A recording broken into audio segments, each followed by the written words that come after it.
Okay, so today I'm trying to retain factory backup camera on a 2014 Chevy Silverado. There's some information online about how to get the camera wires, like the video feed, but I couldn't find any good information for whatever reason on this year about where I can get the reverse wire in the cab. I came across one video on YouTube that talked about tying in your mirror lights with your reverse lights and your cargo lights.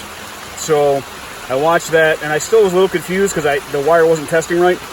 But what I learned is the wire won't show a positive signal as the reverse wire unless the truck is actually running, which is kind of frustrating.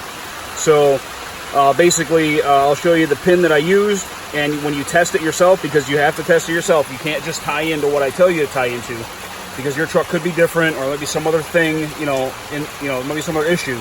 So make sure whatever I tell you, you need to test it yourself also. So here we go. Okay, so we're underneath the driver's side dash. We're looking up at all these plugs up here.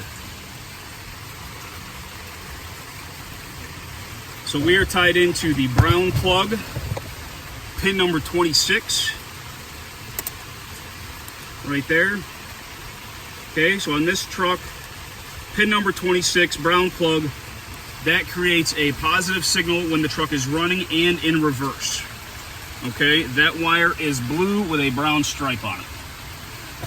And that's how I was able to get reverse signal so that I could use this factory backup camera with the new head unit.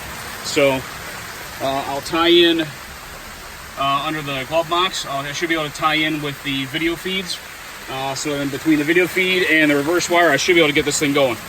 Best of luck to you. I just know this was the main detail I was missing that I couldn't find anywhere.